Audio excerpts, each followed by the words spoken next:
Here we are back with the M62 again. I want to knock out most of the wiring in this video and see if I can at least get this part complete, but I know it's probably going to take me either a few days to probably figure this stuff out, or I might be able to knock it out today, who knows. But I'm going to try to conclude everything in one video and just have most of this stuff done. But when it comes down to wiring, I kind of suck at it, so I don't really know exactly what I'm doing, but I'm trying to understand exactly what we have going on right here. But there is so many wires going on with this specific harness because this is actually an automatic trans harness, so you probably see a lot more wires than you would on a manual transmission one. So I pulled this out of a 740i and it had automatic trans, so I'm gonna have to delete a lot of these wires eventually pretty soon, but that's probably gonna be after the fact. I think I'm just gonna leave everything just unplugged and then try to get the engine to start, or at least turn over, and then just start taking out some of these wires I'm not gonna need, because I have so many for like other modules. I think this, like the trans module, things like that. So yeah, this harness, it's gonna make it a little bit different, a little harder, I guess, to try to get most of this wiring stuff completed. But I think it should all make sense once we actually at least get some kind of crank and we can start eliminating some of these wires that we have in the harness and just simplify it a little bit more, and it'll probably make things a lot easier. So, but if you guys are new to the channel, this is a M62 B44 non-Van Oss swap into a 1989 325i E30, and we are now in the wiring stages. This swap, I've been having it in my garage for like 3 years, and I just haven't really consistently worked on it, and that's why it's been taking me so long. But I want to get this thing finished up so we can move this car out of the garage and start working on other projects and just, yeah, finally get this thing running, because it's been a really long time. But I'm using an adapter harness from Redline Motorsport. I'm going to leave a link down below in the description if you guys want to check them out. I think they make harnesses for like almost any E30 swap. I'm not sure if they do other chassis like E36 and things like that, but I know they do the E30 ones, and yeah, they have like M62, M52, I think M50, and a whole bunch of other swaps. So it's really helpful to have something like this, because I'm not really that familiar with wiring and I just don't really understand exactly what's going on. So it's sort of a plug and play thing, but there's a few wires that you just do need to attach, but it shouldn't really be that difficult because I already have everything kind of labeled out. So if you guys watched the last video, or if you guys didn't, I was last on the X6021 connector, and I think most of this stuff is just like signals for the cluster, I want to say. I think one of them is like AC, which I'm probably not going to connect because we're not going to run AC yet. I forget what the other ones are, but I know one of them is oil pressure, which is the pin number 1 that was supposed to actually be on this connector here, but mine actually didn't have a wire into pin number 1 on this connector, and I actually got with Redline Motorsport, and I guess the non-Van Oss doesn't have the oil pressure wired into this connector. So what I did is I went to the junkyard and I actually pulled off a oil pressure wire, and I just cut it off. So this is the oil pressure wire right here, this green and brown one. And what I realized is that this is actually integrated into the chassis harness and not the actual engine harness. So that's the reason why pin number 1 on this is blank. I'm not sure if it differs in between the years. I'm not sure if it's different for like a non-Van, or I mean for a Van Oss or for M60 or any of that stuff. But for mine specifically, pin number 1 on this X6021 connector didn't have a wire in it. So I'm just going to directly bridge this into the adapter harness. So this just gets connected to the oil filter housing. So this gets connected, and then this is going to go to pin number 1 on this connector here.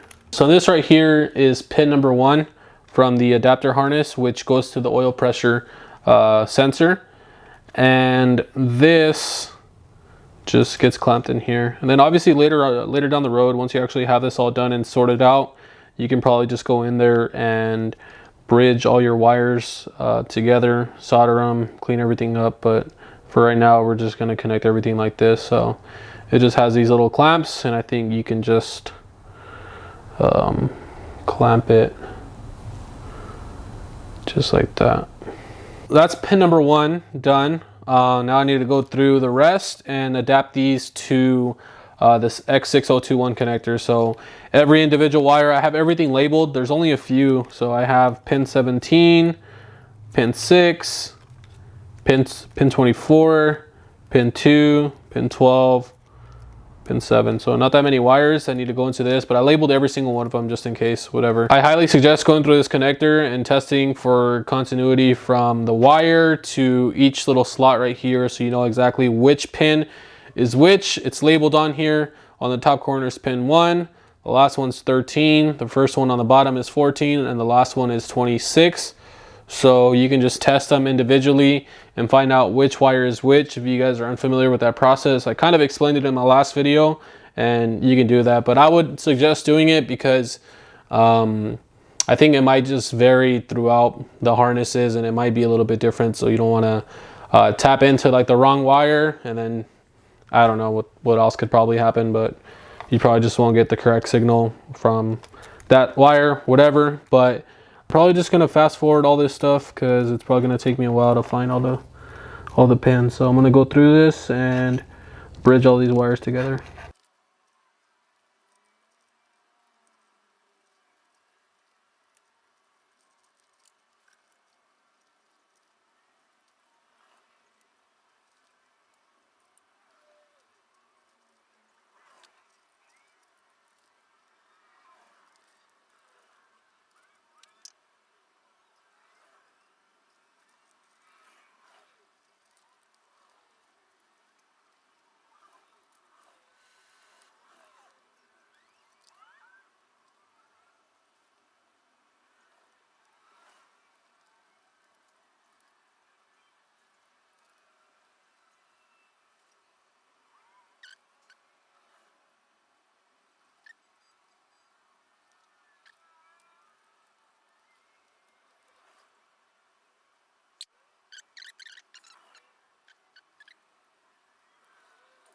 Okay, so I have all the wires bridged to the X6021 connector from the adapter harness. But just to make sure that we're actually getting power from these wires here, I'm gonna test for continuity just to make sure that the clamp is actually doing what it's supposed to do and clamp into the wire. These are kind of thin, so just to be safe, we want to make sure that we have a consistent flow from this wire to the connector here, I guess, and that'll tell us if we have if we're getting power from those wires, if that makes any sense. But I'm going to test it right now with the multimeter. So we're going to set it to continuity, which is that one there. And let me set the camera down. Okay, so I'm going to get my black prong and we're going to attach it to this metal that's exposed from the adapter harness. And we're just going to set the black prong on it like that. And this is pin number 2. So what I'm going to do now is grab my other prong and I'm going to go to pin 2 on this connector. Let's see if we have a consistent flow. Okay, that checks out good. Now we're going to do the same thing with the next one, which is pin 12. There we go.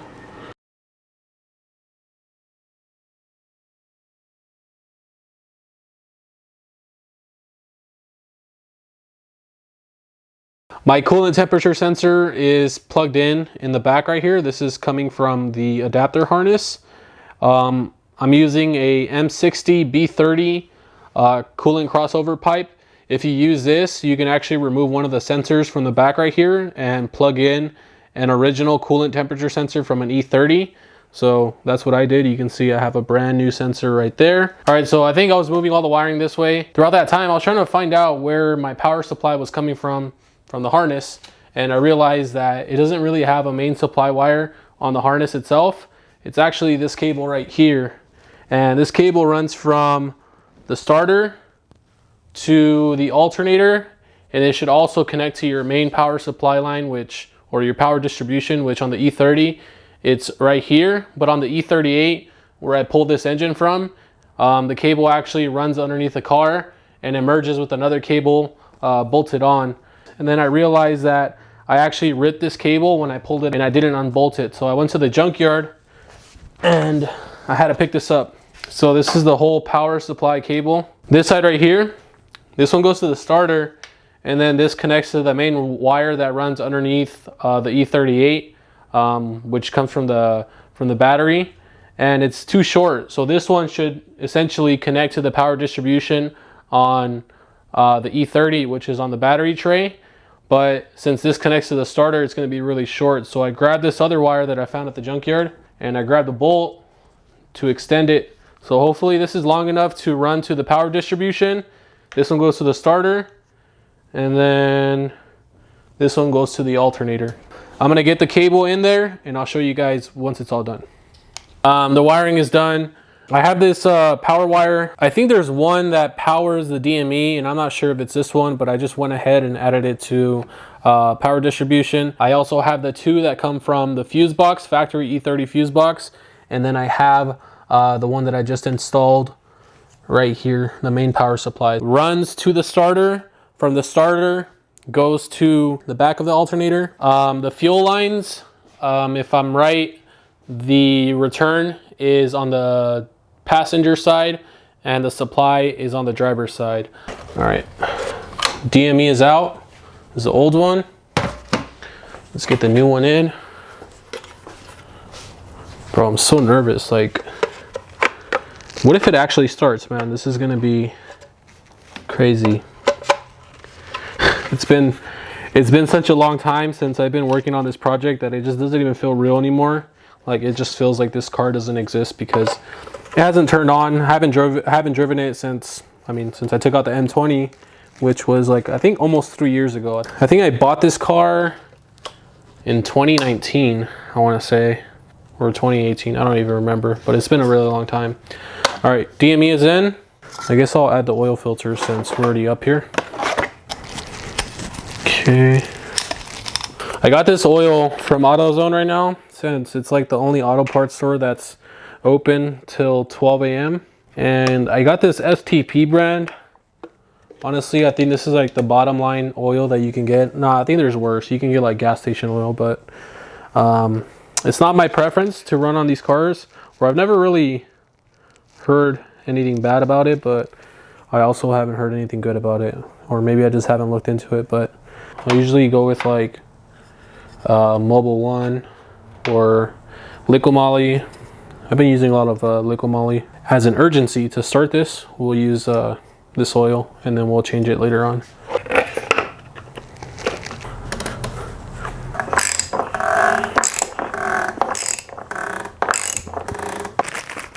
I just gotta add the crush washer on the bottom, and we can fill it up with oil.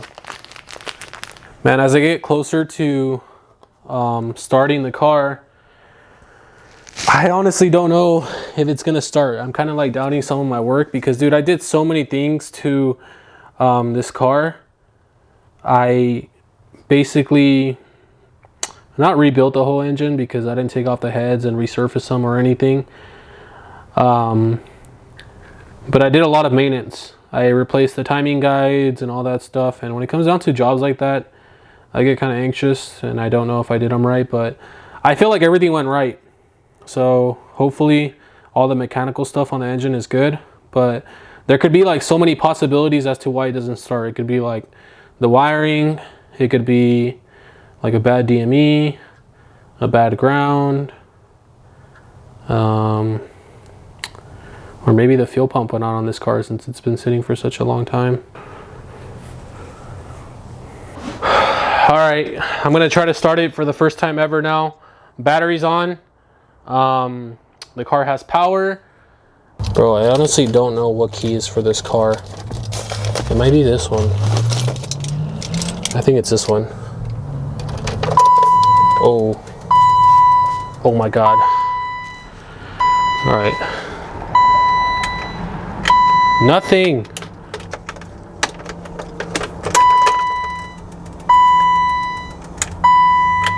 Oh, what the heck, man? Why? Well, all right, guys. Well, I'm not gonna have the happy ending that I wish I would have had with this. So it must be something, obviously, with the wiring. which is going to take me some time to figure out. So I'm going to test for a whole bunch of other things.